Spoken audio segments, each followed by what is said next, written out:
Somerset avenged last week's defeat to rivals Gloucestershire and did their chances of making it into the quarter-finals of this season's Friends Life T20 no harm at all, as Josh Butler starred in a 15-run win at a packed-out Taunton. In what was a crucial match for Somerset, Kane Williamson won the toss for the visitors, and David Payne made the perfect start by getting rid of Marcus Trescothick by bowling him off the inside edge with just the second ball of the match.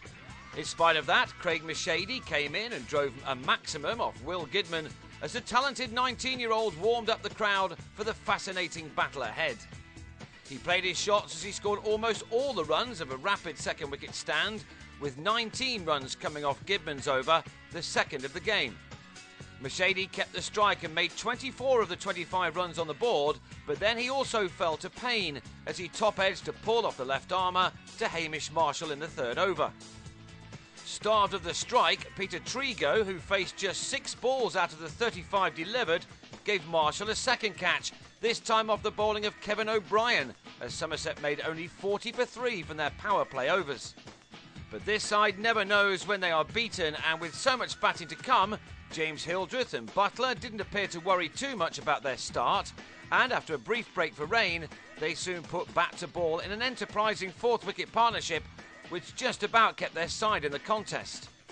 The pair added 57 in just less than 8 overs, thanks to this 6 from Butler off Jack Taylor. Before the young spinner had Hildreth on 34, caught behind while trying to cut. It should have got even worse for the home side, who lost a low-scoring thriller to their neighbours last Friday. Kieran Pollard had made just one when Richard Coftree removed the stumps without the ball in his gloves as Pollard came back for a second, and therefore Coftree missed a great opportunity to run the big West Indian out. Pollard's response was to hit the biggest shot of the night. He struck Matthias Muralitharan into the River Tone to delight the crowd of 7,000. Butler was now timing the ball sweetly too, and he chose the ideal moment to go on the attack. The 20-year-old has not had the best of seasons thus far, but he reached his 50 from 37 deliveries after a slowish start for him.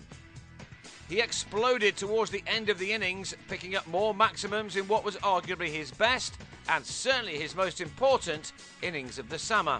No bowler could keep him in check as he finished unbeaten on 72 from 45, as Somerset ended their 20 overs on a respectable 170 for 4, Pollard making 31. He and Butler had put on 73 in 6.5 overs. Gloucestershire made a good start to their reply, however, with record breakers Marshall and O'Brien striking the ball really well from the off as they looked determined to win another West Country derby. Both of these batsmen hit hundreds in the same match against Middlesex a couple of weeks ago, and O'Brien looked in great touch again as he struck the first, and as it turned out, the only maximum of the Gloucestershire innings. Both batsmen were enjoying some pace on the ball as they soon had 50 runs on the board inside the first 5 overs. O'Brien made 34 off 18 deliveries.